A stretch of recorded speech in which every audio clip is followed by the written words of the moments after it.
বন্ধুরা, আজকে লস্যি বানাচ্ছি আমি। কি করে লস্যি বানাই দেখতে থাকো। এখানে টক দই নিয়েছি,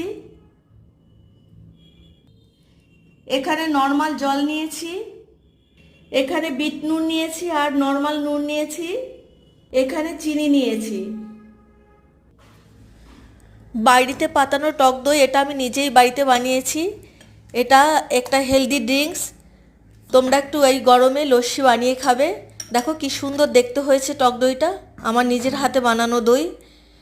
প্রত্যেকে গরমে বানিয়ে খাবে, খুব ভালো লাগবে। বিট নুন আর এমনি নুন মিলিয়ে দিলাম, চিনি দিয়ে দিচ্ছি।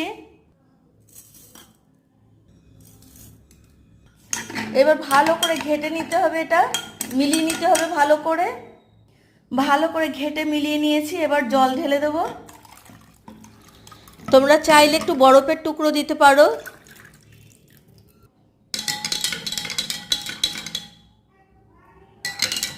দই রেডি হয়ে গেছে, লস্যি, টক দই দিয়ে লস্যি কমপ্লিট।